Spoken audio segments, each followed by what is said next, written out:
All right, so everybody is hopefully getting the little prompt that you need to click yes on to be part of the recording here. Well, welcome everybody. I think everyone knows me, but just in case there's anybody who doesn't, I'm Jeff Knopf, faculty member at MIIS and chair of our Nonproliferation and Terrorism Studies program. I'm very pleased to introduce our speaker today, Robert Siudak. And I'm going to be sort of bouncing around between things on my screen so I can remind myself of Robert's many-part CV. But Robert is currently a PhD candidate who is close to finishing his PhD at, and I'm going to apologize in advance for my Polish probably mispronunciation, but at Jagiellonian University in Poland. And even while working on his PhD, he has also been teaching as a lecturer there. He worked in multiple different positions at a major think tank in Europe, the Kosciuszko Institute, and he's also a very entrepreneurial individual who has also founded and chairs some NGOs of his own, including the Polish Cybersecurity Cluster. Through circumstances that I'm still not sure I can explain and regard as something of a miracle in these COVID times, we were successfully able to arrange for Robert to actually come out to Monterey and be present at the Institute this semester as a visiting Fulbright fellow. And I think the one other thing maybe worth mentioning is that before Robert moved on to do his PhD, he also did a double master's degree and wrote 2 master's theses, both of which were related to nuclear and WMD proliferation issues. So he speaks to sort of more than one component of our program. But he's going to be talking today on the topic of cybersecurity discourses and their policy implications. So Robert, please take it away and feel free to share your screen. Okay, thank you very much, Jeff, for all the introduction. I will try start sharing the screen first and foremost. Okay, I hope everything is visible. Yes, great. So hi, everyone. I've been already introduced. So indeed, I'm now visiting Fulbright Fellow here at Monterey. And today I'm going to be presenting a topic, which is my PhD topic itself. It's a cybersecurity discourses and their policy implications. So in short, it's going to be about how the way we speak and understand cybersecurity shapes the policies that we are creating. So to understand this pretty complicated topic, let's start with something simpler, in fact. So we know that the housing in California, it's crazy when it comes to the cost especially. But let's pretend that me or you, we are trying to buy or rent a house in Pacific Grove. That's, by the way, one of the houses which is still available for rental at Pacific Grove. So if we're going to end up as a tenant of the owner, if we're going to move all our family, including our material things, furniture, precious things, into the house, including our favorite vase, then we're going to have to think about the security of everything inside the house. Of your family or all the material things that you have there. And you will start to consider different scenarios, of course, like a threat scenarios. Of course, armed conflict is the first one. Maybe not in Monterey in Pacific Grove, but if you live in Eastern Ukraine, that's a threat scenario that you should take into consideration when it comes to security of your household. The second, active shooter or terrorist attack scenario, unfortunately, still even on US soil, we are witnessing such scenarios taking place. Spy, I mean, both the kind of commercial spies if you work for IT company, but also if you have any if you work in public sector, if you have any important parts, laptop even in your home, that might be important, or at least in the end, your ex-girlfriend or ex-boyfriend might be spying on you. Most of us will think about burglary of thieves generally when we think about security of our homes. And last but not least, a kid throwing a baseball into and smashing your window, unfortunately, maybe also kind of smashing your favorite vase might be a threat scenario that you should consider. So from from tanks to baseballs, we created also on different layers of our political, economical, even educational system, different answers to all of these threats or possible challenges that we face. So, of course, on armed conflict, we created armies internally, Navy, Army, and everything around it. But also on international level, we created international law to govern the conflicts, to help even humanitarian law to secure civilians during this conflict. On active shooter and terrorist attack scenarios, especially after 9/11, we both internally as well as externally built a lot of policies, including all of the internal security apparatus. When it comes to spying, almost every country is presently using counterintelligence policies and counterintelligence measures every day. When it comes to burglary and thieves, on one hand, we do have all this, let's say, public part, which is justice system, police, everything around it. On the other hand, we have a thriving private sector of companies which will secure your property. Last but not least, we teach our kids not to throw a ball into window of your neighbor, or if this happens, unfortunately, teach them what to do in these instances. The problem starts if you are not an owner of a house, you are owner of a computer. Everything between cyber tank and cyber baseball will be portrayed, discussed, and debated as cyber attack. Robert, I'm sorry to interrupt you. Your audio is starting to cut out. Can you maybe try sitting a little closer to your computer and see if that helps? Can you hear me now? Yes, that was better. Okay. The problem with if it's starting when you're owner of the laptop, as I mentioned, so everything between cyber tank and cyber baseball, you might think is portrayed and discussed as cyber attack. In fact, we didn't build multi-layered, complicated policy system of policies and answers to different layers of this ladder that I presented previously. There are probably a lot of factors for that. Part of that might be a problem that there is a difference between physical space and the cyberspace, of course, and this differences when it comes to characteristics of these technologies makes these different threats blurring, in fact. The other, of course, factor might be the time. We have to take into consideration that it took us 10,000 years of cultural evolution between hunter-gatherers and where we are now, and how we've been securing different areas of our activities throughout this cultural evolution. And of course, cyberspace is here with us. These technologies are here with us less than half a century, maybe. But my project and what I will be presenting today is not why. Why is this situation? My project and my today's presentation is how we are dealing with that. So my project is trying to go beyond why and go to how. How in this not efficient, not I would say useful operational situation, you might say, we are trying to deal with these threats and challenges still. So this situation I might call the Babel Tower situation. If you know the history of Babel Tower from the Old Testament, there is a point in time when God is mixing languages. So people, and in fact, is trying to stop the common project, you might call it, of certain community. And this is the specific situation I'm trying to figure out, maybe not how God did it and the why, but how they worked after that, how they cooperated together, even with mixed languages. And so in fact, it is important, especially when you think about this intersection of technology and common goods, so public policies, in fact, because technology does not speak for itself. Technology has to be translated by human agents, in fact, by social agents, if you think about social sciences.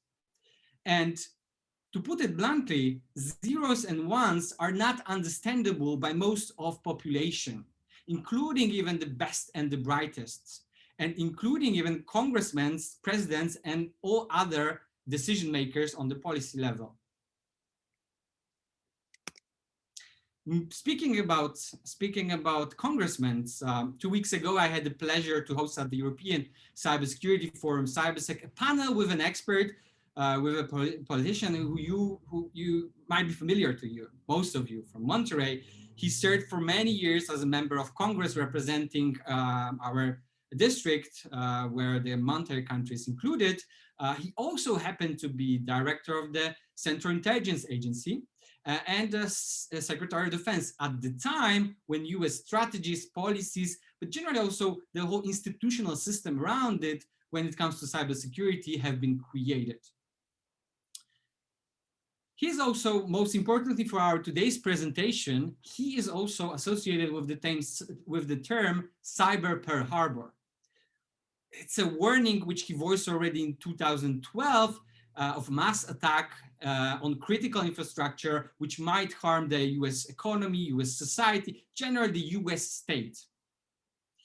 There is ongoing debate in the cyber folks community whether this types of, and specifically this one, metaphor is still useful, whether it still serves its purpose, or maybe it's outdated metaphor and outdated narration.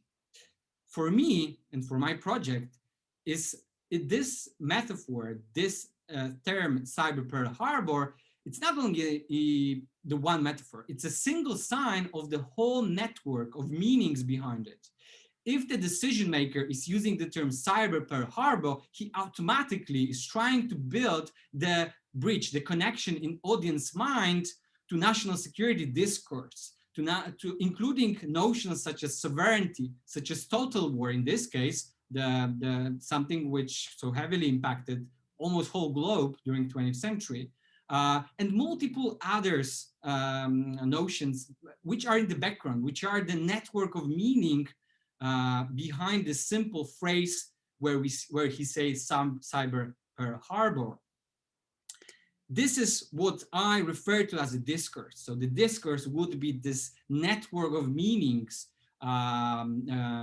created to make sense of specific social reality. And today's presentation would try to answer, if we are trying to answer how the way we speak and understand cybersecurity creates public policies, we have to figure out how multiple discourses, because there are multiple discourses, not only one, of course, active when we speak about cybersecurity and when we discuss cybersecurity.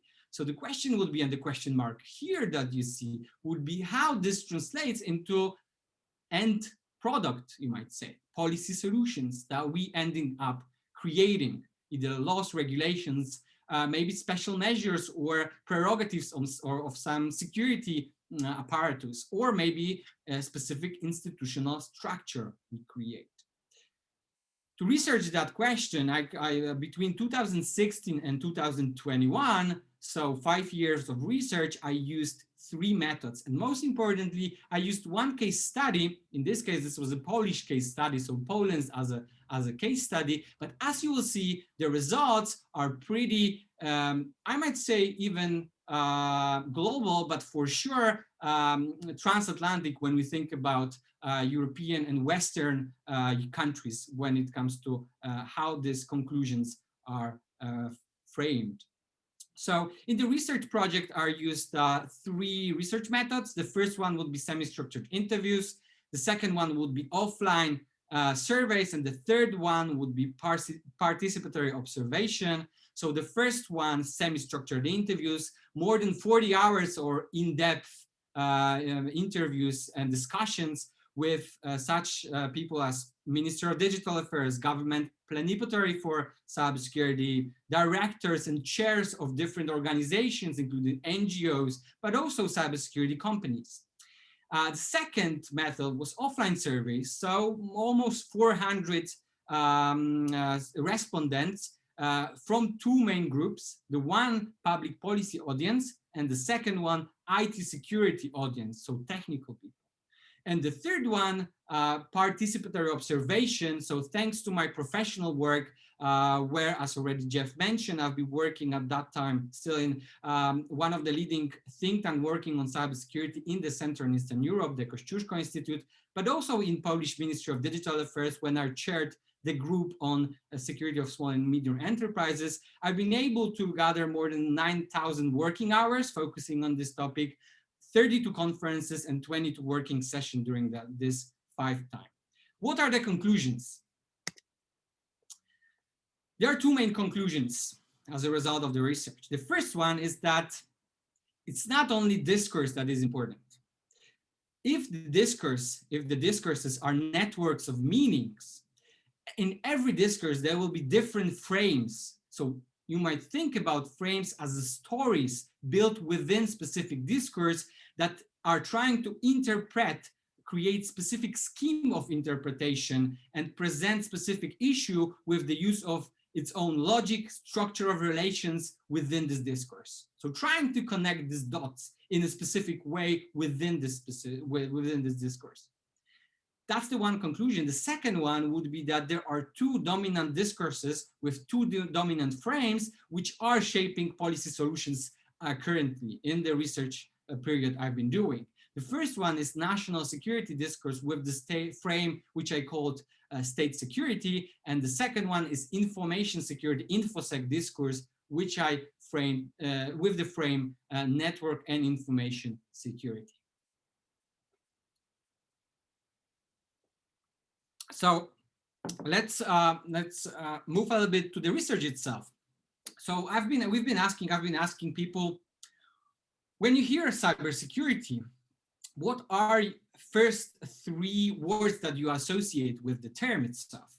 And that will be question to every of our 20 participants now on the call. So please now for a few seconds, think about 3 words that are coming into your mind when you hear cybersecurity. Maybe take a pen, maybe write it down. It might be useful in a second.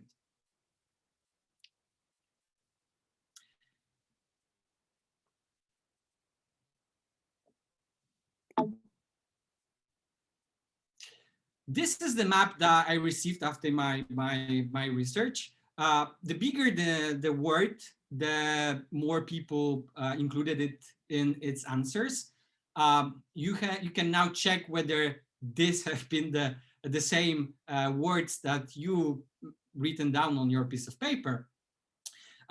Most importantly, there is a hacker hacking hackers. So whether it's focused on person itself, so adversary, or the process itself of hacking, this will be the most prominent group of answers. But I also looked about the differences between different audiences. So on the left, you see IT security guys, and on the right, you see public policy people. And the one big difference was that for public policy audience, the most prominent word was internet, which was not so crucial for IT security audience, one of many answers. So probably the people who are daily working on, let's say, protecting the internet itself are not even thinking through these frames, through these lenses, that there is something like an internet. It's just the environment that they work with, that they live in. I've also been trying to find out when they start to frame the threats, challenges, issues that they face in digital world as cybersecurity issues. So this is the question, when did you first encounter the term cybersecurity? And 2 there is interesting conclusions. Of course, the most important one is that somewhere between 2008 and 2012-13, or at 14 even, we have the highest growth when it comes to recognition and usage of this cybersecurity, the kind of narrative. And there is also the highest peak between 2007 and 2008. And I'm wondering whether any of our, anyone from the audience now is able to say why, what's happened internationally in 2007 or 8? The Great Recession. Also, Estonia.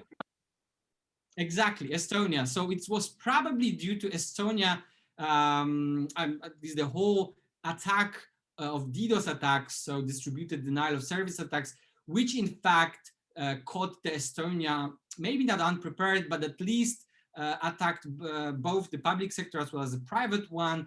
And in fact, during the spring of 2007, for more than 3 weeks, make it unavailable for a lot of Estonians to use their even bank accounts or generally digital services. And probably the attack have been backed by Russian, both criminal networks as well as Russian-backed, state-backed groups.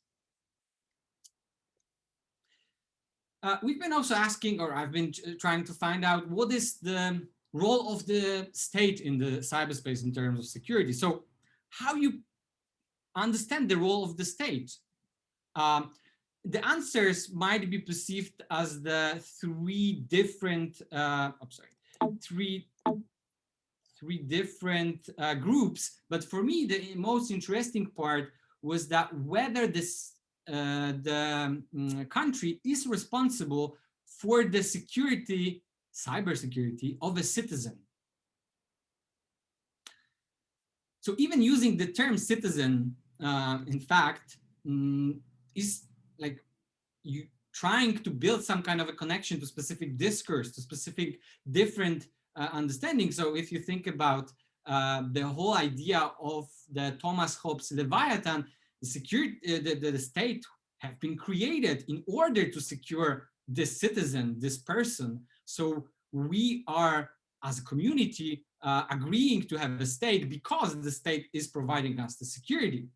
Here, also, as you see here on the slide, the answer was yes, the cybersecurity should be provided to citizens by countries. But interestingly, at the same time, you might practically think now about whether it's the real life scenario nowadays. So if something happened to your, say, cryptocurrencies or your laptop, if you're gonna call FBI or police, what are the odds that they will be able to help you? They will be able to cover your security.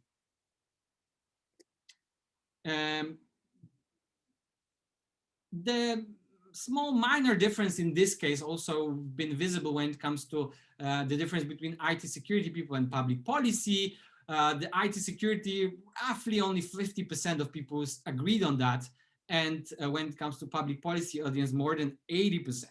But what is even more interesting was that at the same time, apparently everyone thinks that state does not have tools to do so. So there is obligation for a state to do it, but there are no available tools. And 90% of my respondents strongly disagreed with the statement that public administration has sufficient tools to effectively take care of the cybersecurity in the country. And as you see here on the slide, even the people who've been in charge of creating the whole system to secure the cyberspace are saying that, no, we are only able to secure our own networks, not anything else, when it comes to 2021. So one of the answer to that, or one of the it's kind of an answer to this problem, is that public policy audience is in more than 60% strongly agreeing with the opinion that we need more tools, even for a country, to act in cyberspace, even if it's gonna be a special measure that might be harming the privacy of an end user, of a citizen, or it might go around the, let's say, democratic consensus and the way how institutions, public institutions, agencies, and forces are able to interact with our security.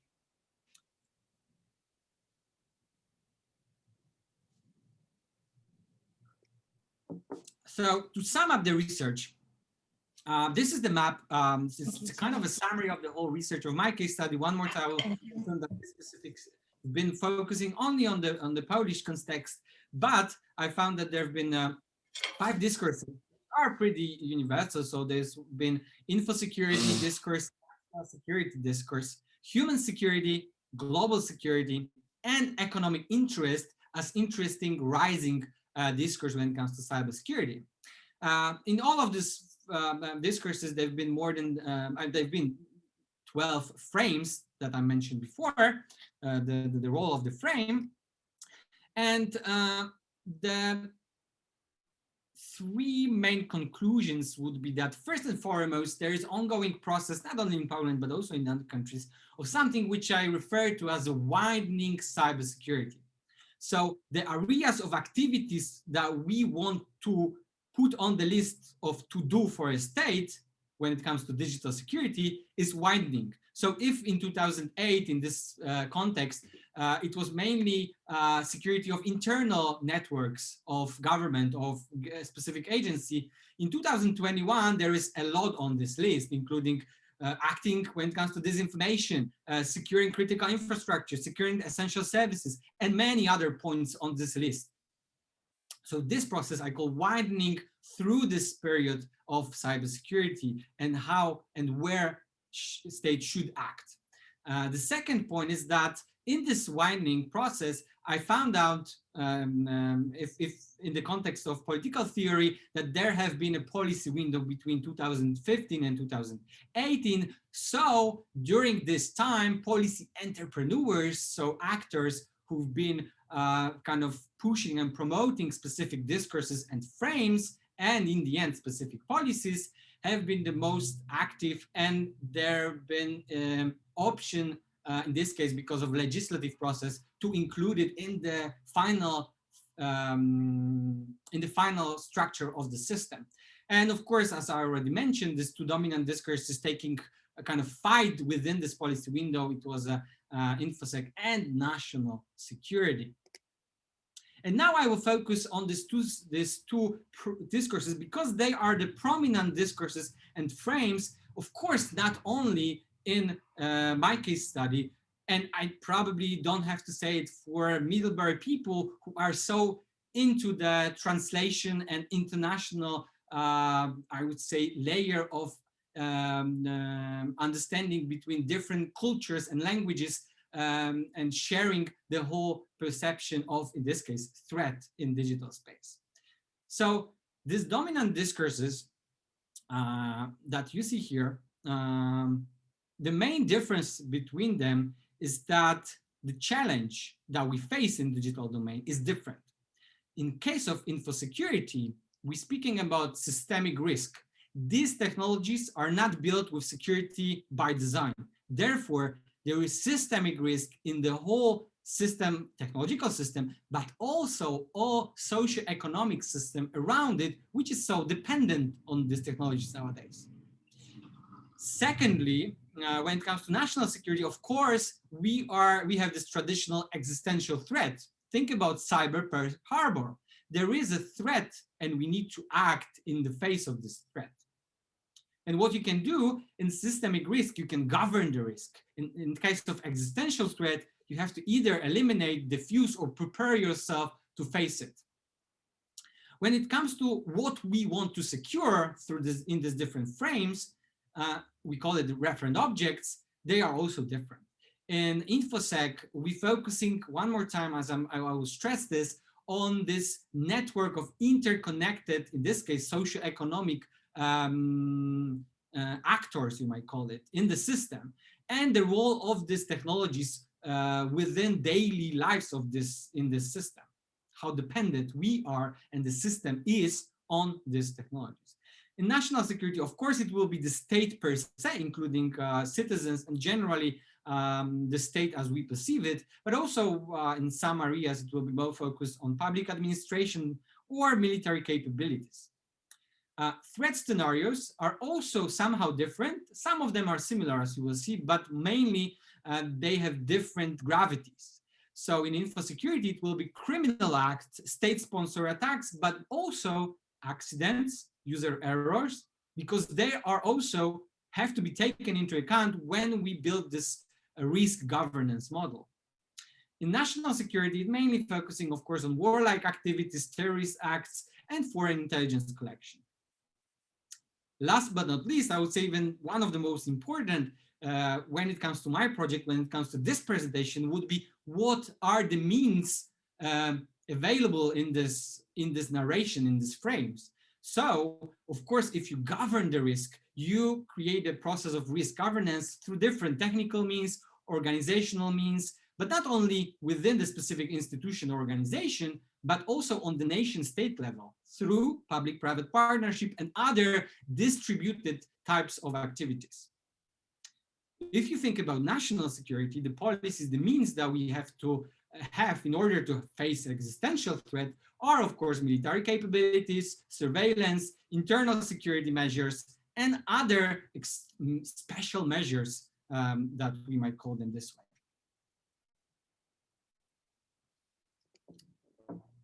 So to go back to cyber Pearl Harbor scenario, during the research process, we've also seen the difference between metaphors that people are using. So if in the state security frame, we're going to have the cyber Pearl Harbor, cyber 9/11, cyber Hiroshima discussed widely. In info security discourses, people, and that was clearly visible in the in-depth interviews, they will be directly saying that, or trying to build this metaphor of digital domain as any other domains that have to be governed in a way that the aviation security is created for the aviation and for the traffic, or road safety or food safety. So here you see this kind of, one more time, distributed based on small regulations and rather not centralized system, including other areas such as education and other parts of, let's say, not non-public or non-military means. For our today's presentation, I was thinking about what would be my own understanding of these different metaphors. And for people who are working especially on the proliferation of different types of weapons of mass destruction, that would be the difference between nuclear warfare and nuclear safety. You see here, on the one hand, we have to face the existential threat, for example, through deterrence strategy or thinking about deterrence theory. In case of nuclear safety, of course, we're trying to kind of govern the systemic risk. And I mentioned that these conclusions have almost global, but for sure transatlantic layer as well when it comes to how they might be applied. And I will show you, because we don't have a time, only on one simple example, to be honest, the difference between EU and EU member states, European Union member states, and the US when it comes to usage and application of the two different frames, and how this shaped the policies, especially how this shaped the, let's say, time frame of specific policies popping up as important.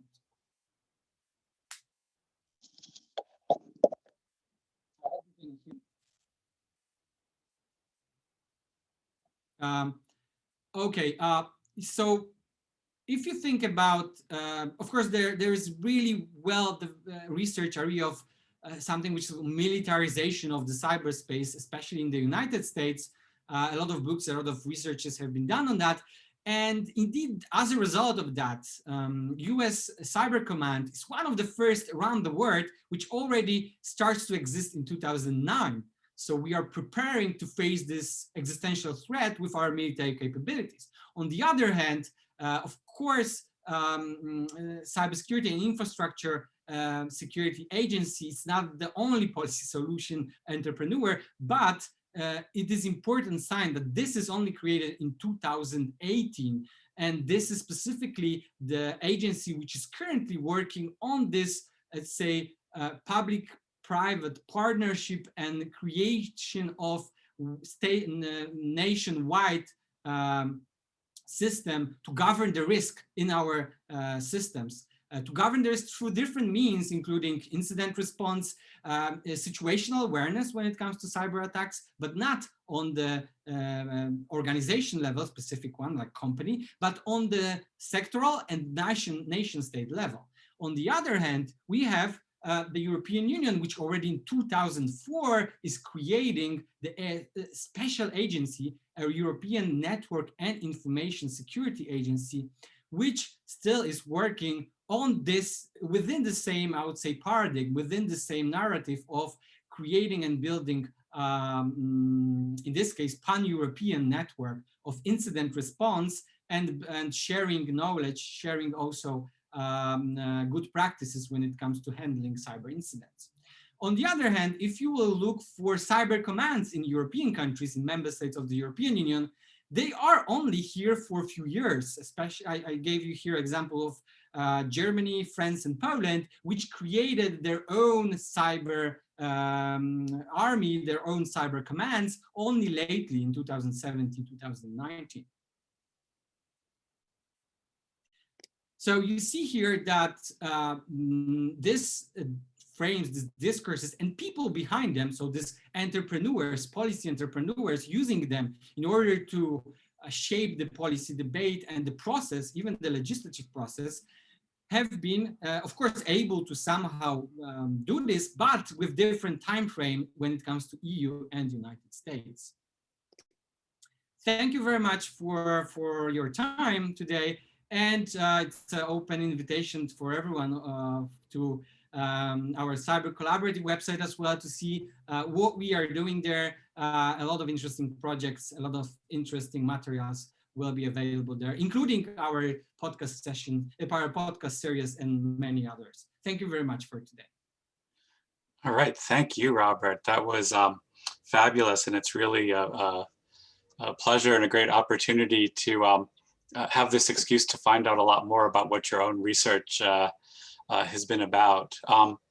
Let me maybe suggest a couple ground rules for Q&A here. Let's say that folks, please raise a hand if you have a question that you want to direct to Robert, and we can do this.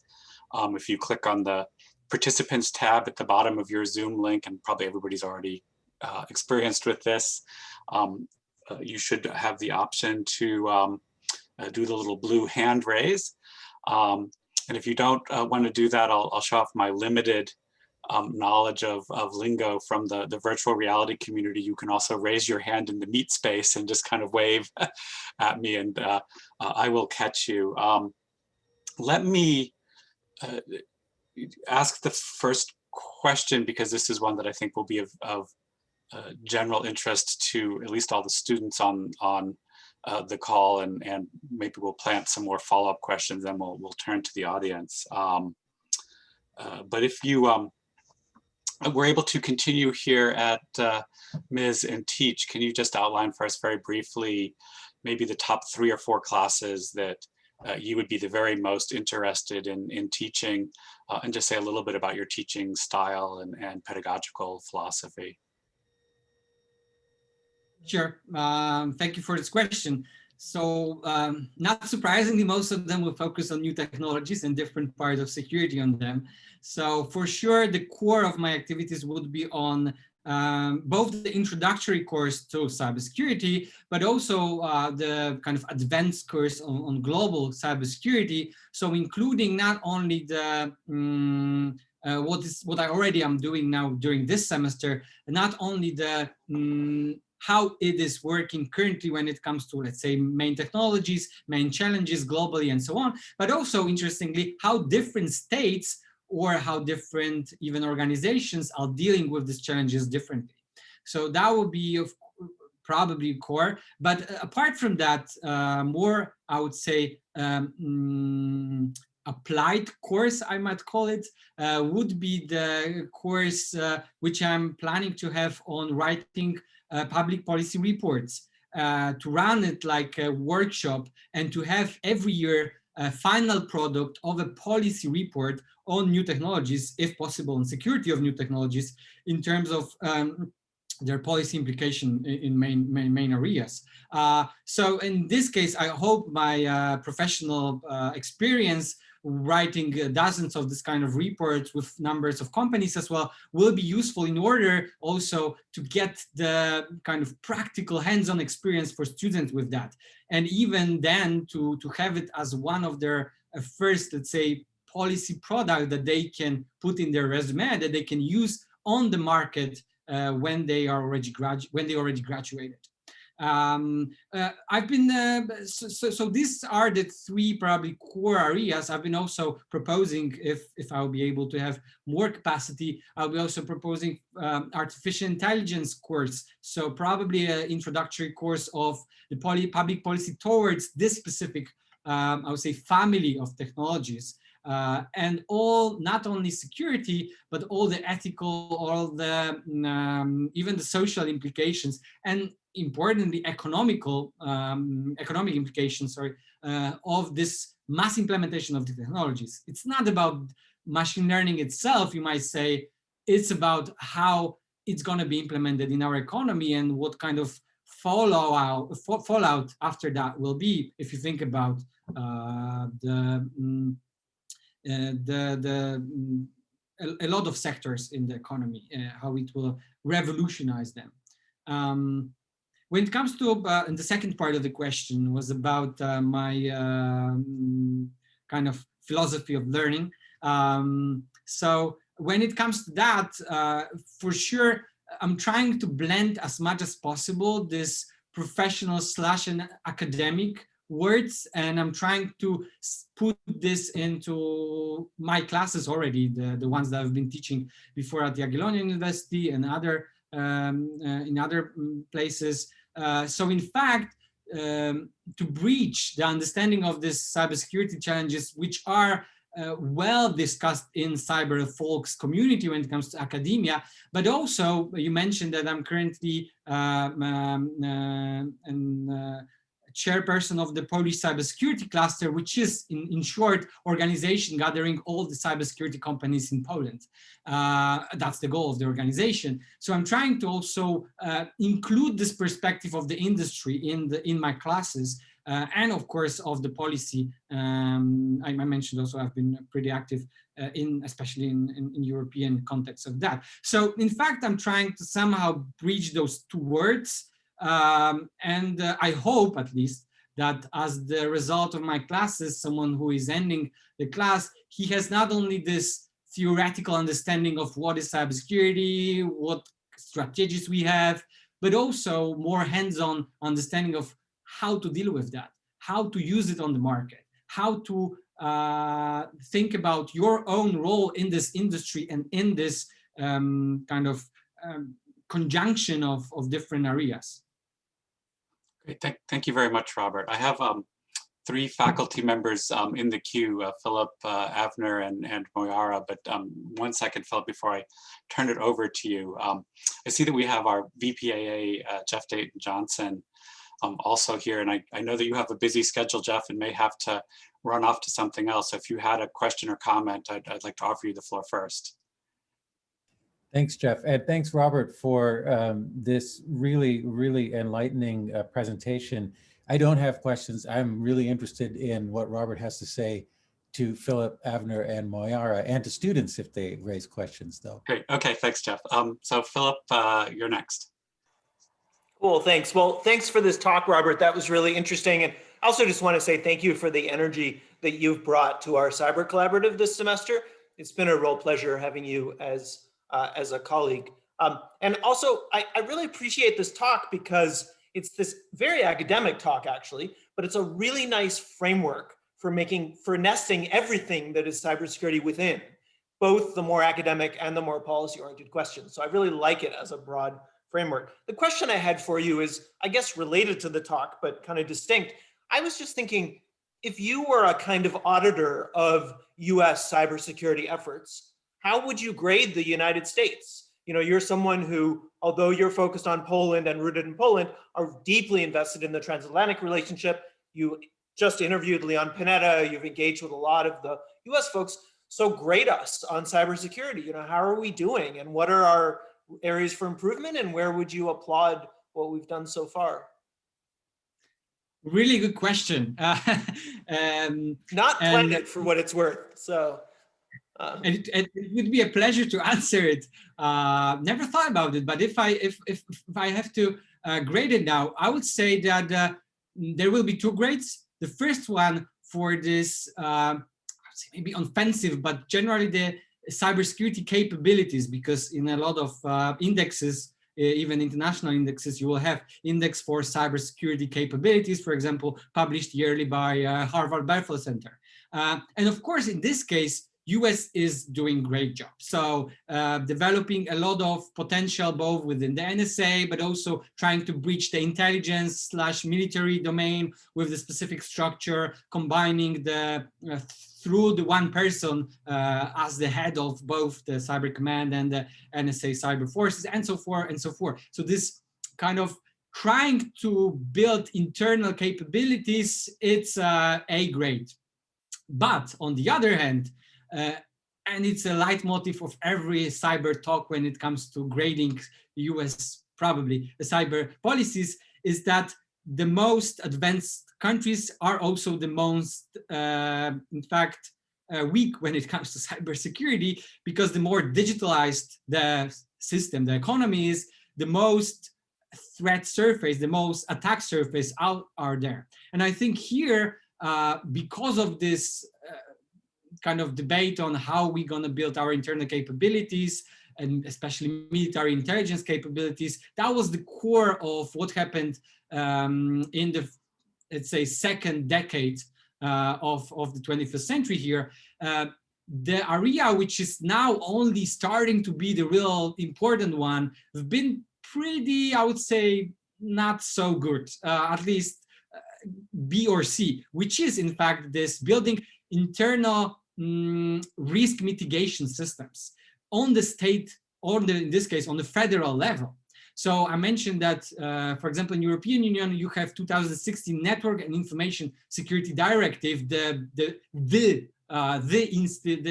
regulation for the Europe when it comes to cybersecurity. And this is specifically this instance. It's building the whole network of how we're gonna gather the information from our economy, from our companies, from civilians, from other institutions who usually don't want to cooperate, how are we going to build this operational awareness on the nation state level, and how are we going to include specific kind of rules and regulations that critical parts of this network must obey. So when it comes to their infrastructure, when it comes to their IT systems. So for this one, I think there is still way, I mean, still Europe is way ahead in this case, fortunately, I might say, and especially software, and especially latest attacks such as the SolarWinds showed that. So even if you have good active measures, so-called, so in US cyber strategy, we do have this idea that offensive activities, it's called like defensive active measures. So the US Cyber Command might be actively during the peacetime penetrating external systems. So the external system, the system of North Korea, let's say.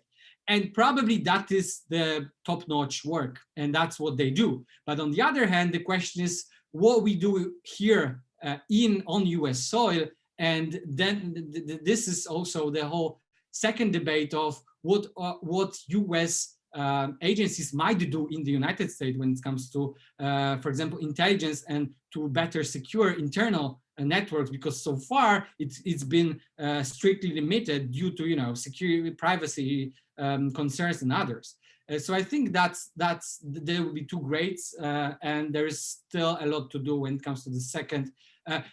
In context to my speech, that would be this frame of network and information security. It's still emerging frame within the Washington debate, within the circles of decision makers. Great, thank you, Robert. I think I'm just going to continue with sort of the order in which questions came in, but I see Elle has joined the queue. And any of the rest of you who are students who have questions, definitely raise your hands and we'll try to make sure we have time to get to them. But Avner, I have you up next. Yeah, sure. Do you hear me? Yes. Good. Yep. Good to see you, Robert. In fact, I'm hearing you twice. I'm hearing you echo from the other wall because our offices are just next to one another, and I happen to be in my office. So thank you for the talk. Let me be more specific beyond the talk, the questions, kind of like general questions. And it will be kind of twofold questions. For a school like us, and by now you have a sense who we are in terms of the school, professional school, master's degree, what kind of basic skills, in your view, our graduate should have in this field? 3 or 5, what are the basic skills when they leave the school and we have basic education in the cyber field? What kind of skills you'd like them to have? And then back to you, in terms of your education, what are your own skills? And especially if you can say a few words about your technical skills in this area. What do you bring to us in terms of your own knowledge? Thank you. Thank you very much for these questions. Really good one. And so I will start probably with the first one, the basic skills. We've had really great discussion with one of our graduates, William Altman, lately, who and still available, I think, online at our Cyber Collaborative, who've been graduating on, of course, not IT topics here at MIIS, and he ended up as a cybersecurity consultant in one of the leading firms in New York. And I think for a school like MIIS, we should not, at least as a first step or a second step, we should not try to be something else that we are. We are a policy school, and in this case, we should try to build our strengths here in the cybersecurity domain, because the cybersecurity, that was the kind of, I would say, the main remark of William was that cybersecurity is not only IT, of course. There is a room where are zeros and ones people, and they do their job, and usually they do their job brilliantly. But there is all of this other part of this equation when you think about cybersecurity process, which are important. In this case, he works in insurance and tried to, in fact, translate the zeros and ones people into business decision makers. So he is the bridge between them. And that's one of the, I think, the first skill that will be the most important one for our graduates. So to understand the technology, but on the second hand, when it comes to their tasks, is on the one hand to understand it and to translate it and to frame it in a way that's gonna be understandable, gonna make sense for either the public policy decision maker or the business owners, the decision makers in companies. So I see, and I see already examples of that, and I think that this will be the most important takeout from our graduate, at least during the first few years. Of course, when you think about long-term development of cybersecurity capabilities at MIIS, that might go beyond that, but this will be probably the core focus here. I mentioned and being this bridge, it's not only about translating, let's say, zeros and ones into a policy language / business language, and not even language, I should say logic. It's also about different parts of cybersecurity departments, for example. So, so it's not only about the presentation, it's also about even the understanding the legal framework around it. So just to give an example, there are ongoing number of cases where companies have been cyber attacked and the insurer, for example, didn't agree on that because he notified that that was an act of war. In case of NotPetya, one of the well-known attacks in 2017. There's ongoing debate, and there are dozens of people in companies such as Mondelez or Merck working now on trying to, not zeros and ones people, either lawyers or people working in a policy department there, in order to work and in order to somehow be a part of this discussion. So I think that I think that will be the skills that will be important for our graduates. So to be so not to learn coding from the scratch, or but at the same time to be able to speak with people who are coding, and to understand or in this case usually it will be not coding but people in computer emergency response teams. So kind of people who are emergency, as the name goes, for cybersecurity incidents. So Robert, just to push it a little further. So in terms of naming the skills that are great. You mentioned to be able to translate between fields and to be, that's one in understanding policy. You mentioned something about regulations. Can you name 2 more other skills that they have to learn in specific courses? Just not to be in generality, but to be more in specifics. And then we'll come to those skills. So that will be, probably translating will be overall a skill, but the first one would be to understand the way information and communication technologies are working, because that's the backbone to do anything else. So if you don't understand how the IP TCP protocol works, if you don't understand how the computer network works, you will not be able to do this task that I mentioned. So that will be the first basic skill, in fact. So understanding the technology, that would be the first one. The second one would be understanding probably the kind of threat activities that are there, because the technology is there, but it's not only about security of those technologies. So different topic would be to understand ongoing cyber threat landscapes. So, so in fact, understanding what are the cyber attacks, how they work, what are the remediation options, and so on and so on. So generally understanding the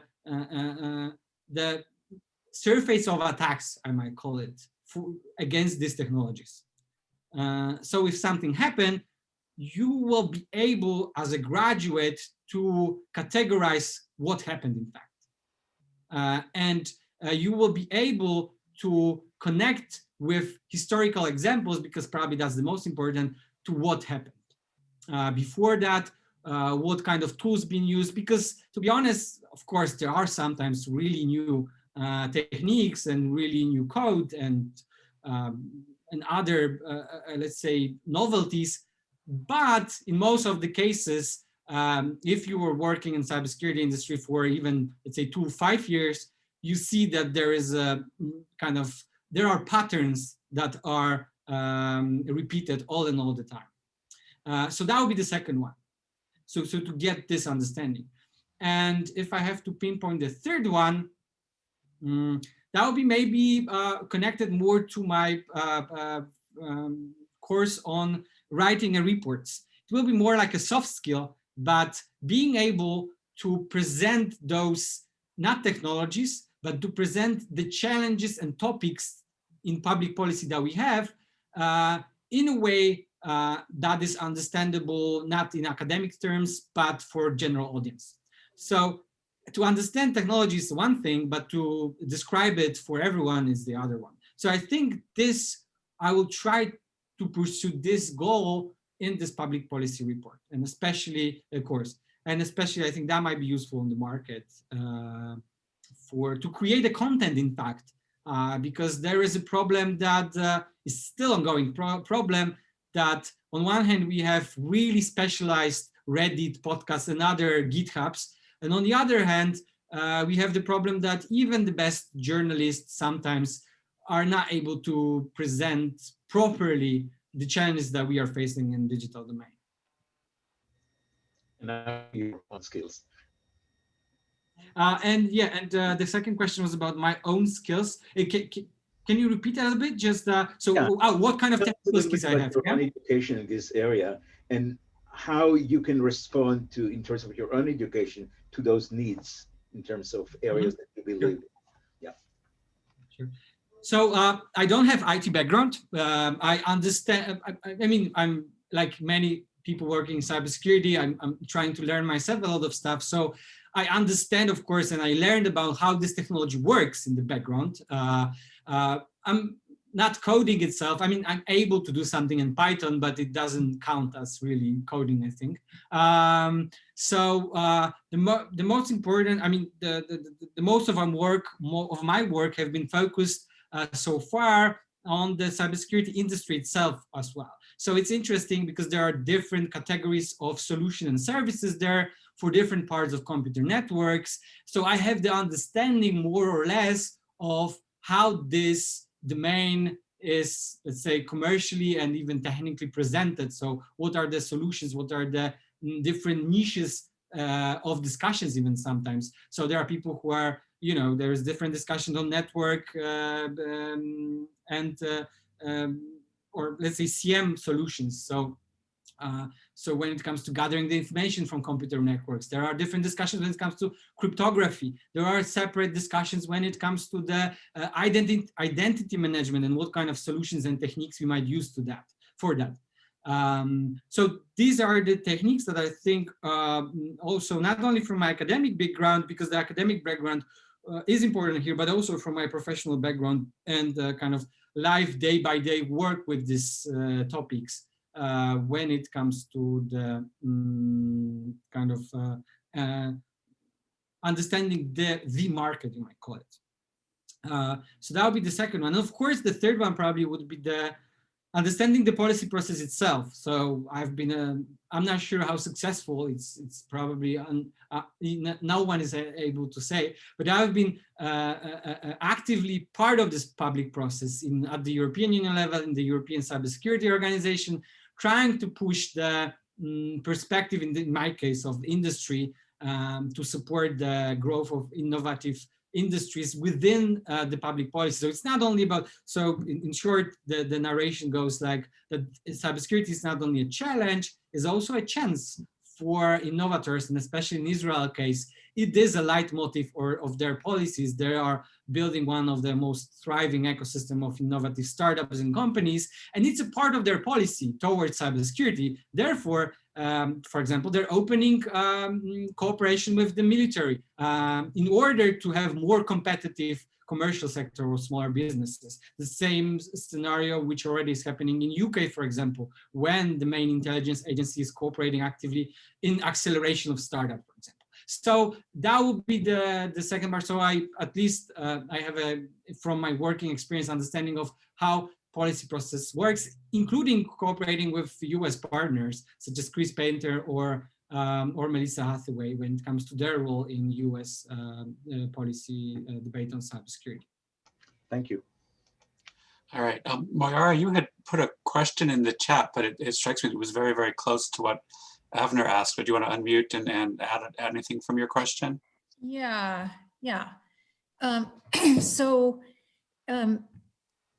Avner asked the same question, but when you mention the skills, so I think Avner's question is, what skills do they need? And I think I heard you and understood you. And so what I gather from that, also, it sounds like they need to have great writing skills, great oral presentation skills. You mentioned law, like using the example of Maersk and the NotPetya attack. How would our students hone those skills in classes that you would teach? Yeah, so thank you for this question. Really interesting. And the notion that there is not a lot of technical based mid-career cybersecurity policy strategies, that's true. I have my theory about that, but maybe not now.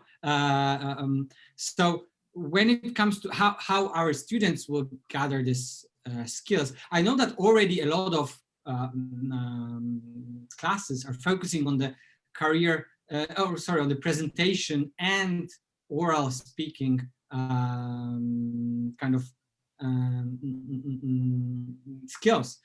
That's one part. It's already happening. On the other hand, there are useful in the. Oops, I hope you can hear me.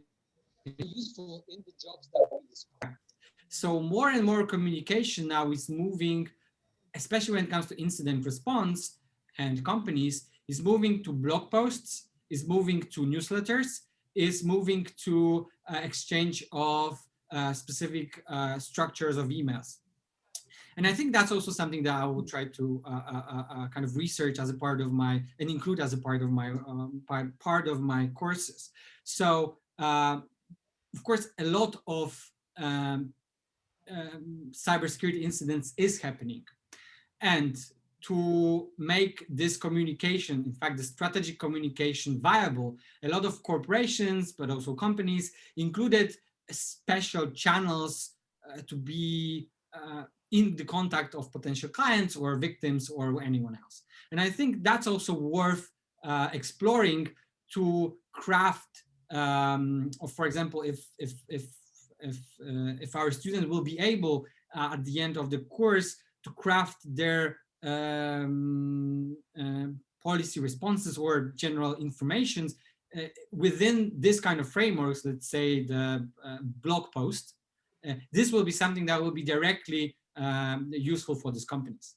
And I think it's already happening as well that other ones will be creating, let's say, audio and visual, of course, content, that's the other part, but also presentations themselves. So of course, part of grading might be, and I already have this one in the ongoing class that I'm now teaching here, writing a policy brief for a selected audience. That will be the one. So this is like kind of also a piece of work focusing specifically on trying to present the case to the audience. So I'm not pretty sure whether this answers all of your questions, but at least I'm thinking this is kind of a framework when it comes to how to include these needs in my class.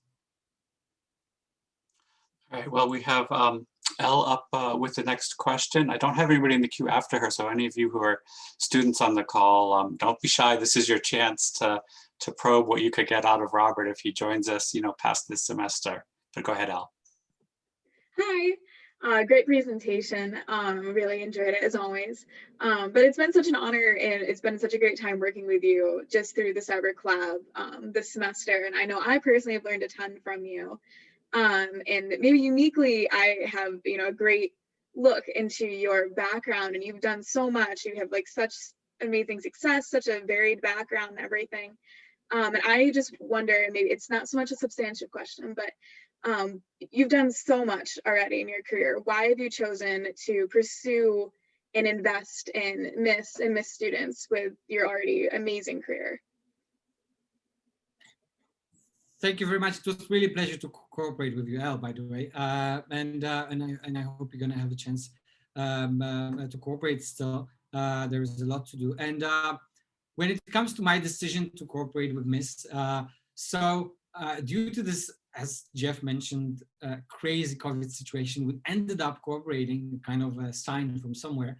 And to be honest, I was looking for this kind of academic center, which is not kind of a Leviathan conglomerate of few thousand students, when every lecture it's mostly anonymous for most of the students, but more like a human touch to the whole process. And during my, I think, even BA studies, I took part in a summer school in Oxford.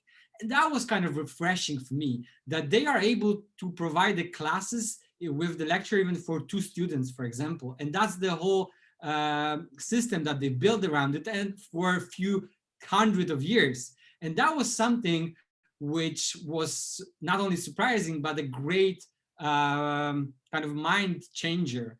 And I think I feel this kind of theme, this kind of I have similar feeling about MIIS. So that the way that you can cooperate in smaller groups, that everyone can reach out to a lecturer, and on daily basis you might exchange not only official lectures, but also everything around it and all of the initiatives around it. That's something that is interesting for me, especially.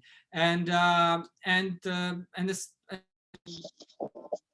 also this kind of transatlantic kind of thing that I mentioned European Cybersecurity Forum, Cybersex. From the very beginning, I've been building this platform, this conference. From the very beginning, our main core was to bond somehow. We even organized one even in Washington to bond the, transatlantic different views on cybersecurity. And I think that's also some kind of added value, not only for MIIS, but specifically for me, to have hands-on experience working here with people, how they understand cybersecurity, how they work, how the market works here, how the not only the market when it comes to cybersecurity industry, but also other sectors and how they perceive cybersecurity. So I think that's kind of added value for me. That's why I figure out and I decided to apply to cooperate. Great, thanks, Robert. I'm going to turn it over to Skylar next. And Skylar, I'm particularly enjoying wherever it is you've set yourself up in your house today. It's looking like the set of a film noir movie with your Venetian blinds on one side and your stairwell banister reflected in the mirror on the other side. I'm just trying to be interesting, Professor Knopf. Thank you, Robert. That was a really interesting talk. My question is, if you're hired, would you commit to bringing on guest speakers from a more diverse background, including women and people of color? And if not, how do you ensure that your cyber students are receiving a diverse perspective of cyber education? Sure, thank you for this question, for sure. And it's already one of the most important topic, not only for academic, but generally for policy and industry now, how to create a diverse cybersecurity workforce. So we do have, and I cooperate already with women in cybersecurity. We do have a lot of groups, even here at MIIS. But for me, interestingly, it's not only about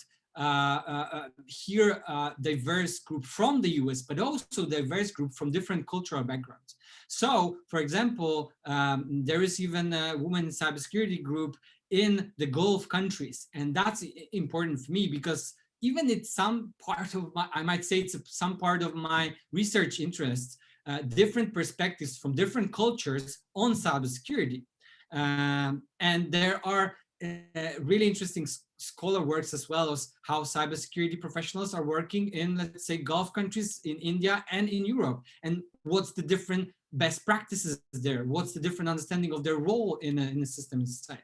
So of course the one issue would be to include and to educate our students through the kind of meetings with diverse cybersecurity workforce. And it's already happening partly. At the beginning of the semester, I took part in Live from DC, where we had a pretty diverse group of speakers. And this gave us a really great kind of a different points of view in this discussion. And I think for future, that would be also important for our cyber collab podcast, where we're trying to host not only the top decision makers, but even the people who are working hands-on.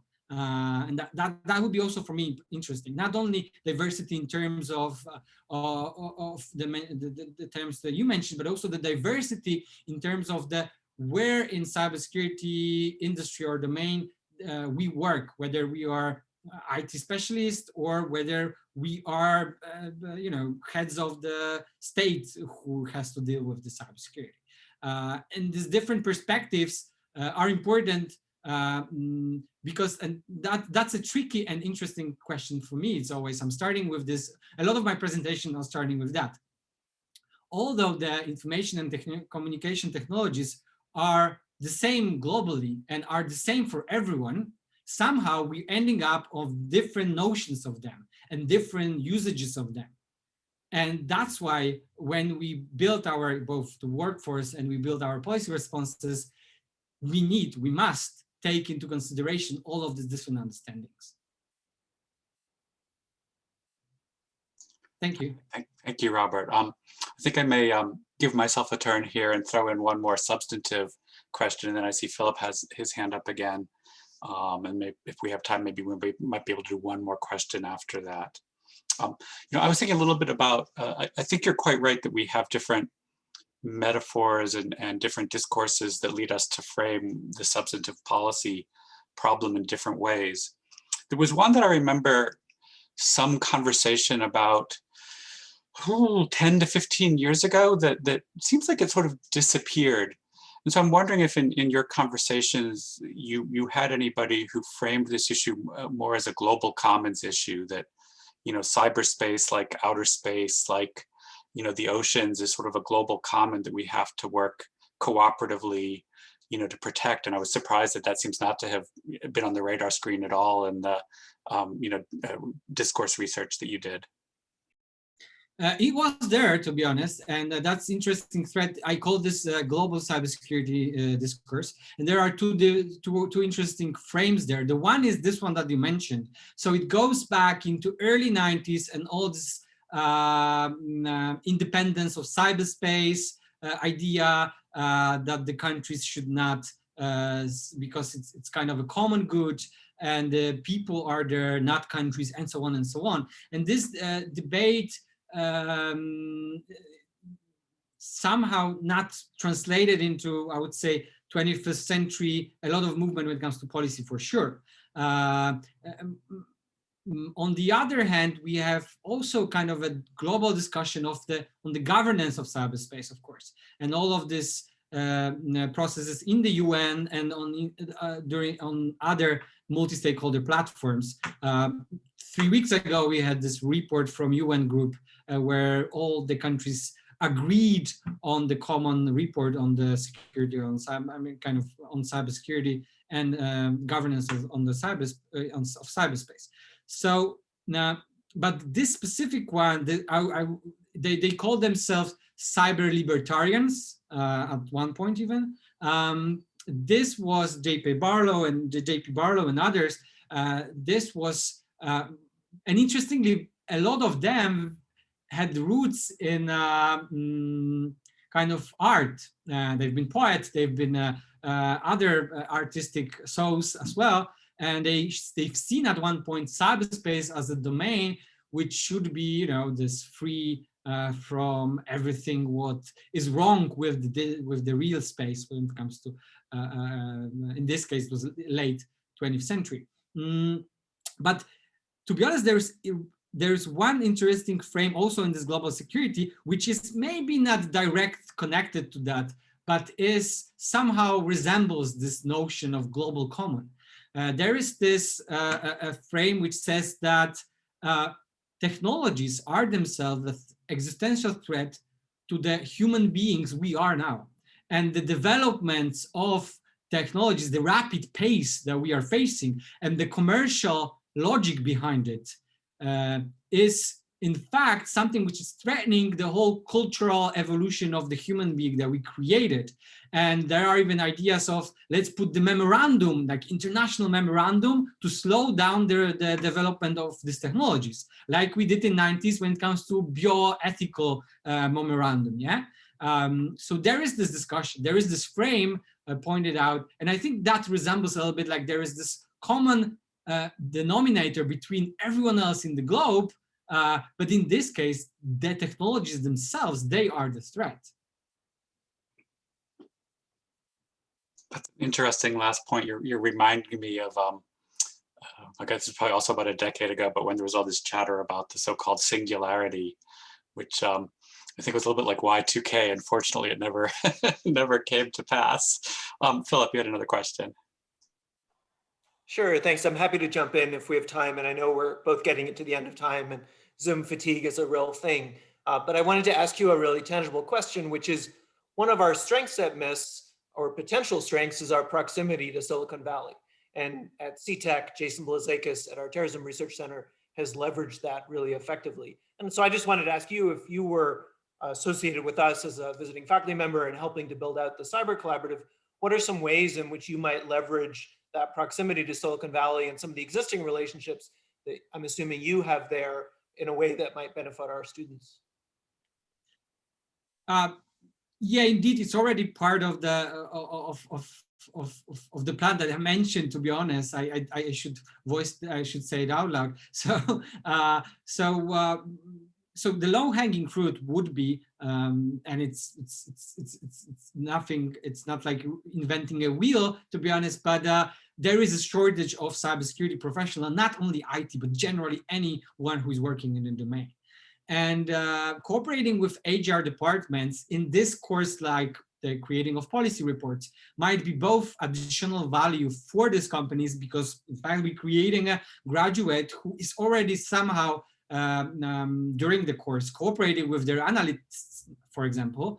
And for us, it will be an added value because we're going to have also substantive support. I'm not pretty sure whether, the kind of funding support, but at least the kind of active cooperation of our students with analysts and with the real market processes, because these companies, as they're usually marketing materials, are writing this kind of reports as well.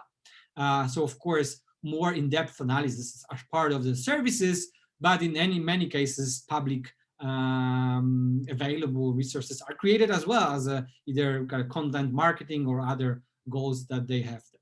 And of course, cooperation within this HR department, which are well funded and are in fact eager to cooperate with anyone who has potential employees, is something like a low-hanging fruit from my perspective. Of course, the other topic is the long term or at least mid-term cooperation on more kind of research-based or specific topic-based issues. I've seen when it comes to CTEC that there are ongoing kind of topic-based kind of project-based, I would say, cooperation. And for sure, that would be as well like a second step, which I can see here. But this will depend for sure on the topics that will be both added value for us in line with what we want to do and for the company. But there is a number of these kind of topics. All right. Well, from your lips to God's ears, or maybe Mark Zuckerberg's ears, as the saying goes. I think we could field one more question if anybody has a question, but if not, I agree with Philip that there's no need to go to the last second of the scheduled time on Zoom, and if people need to take their eyeballs off the screen for a while, that's fine too. But let me hold the floor open for a second here in case anybody has a final question. Okay, well, I'm not seeing anything. Robert, that was an incredibly rich discussion. We learned about your interesting research, the classes you'd want to teach, your ideas about skills our students would need for the job market. So let me just say, thank you for spending the time with us, and please join me in applauding Robert for a really fascinating presentation. Thank you very much for everyone, and it was really a pleasure to share all that with you, and great pleasure to answer all of these great questions. Thank you very much. Good. And I not that we need to make the sales pitch any stronger, but of course we're having glorious weather here on the central coast of California, but I saw that it was snowing in Central Europe yesterday, so all the more motivation for you to want to join us if it should work out. Okay, well, thank you everybody for joining the talk today. I'm gonna end the session now.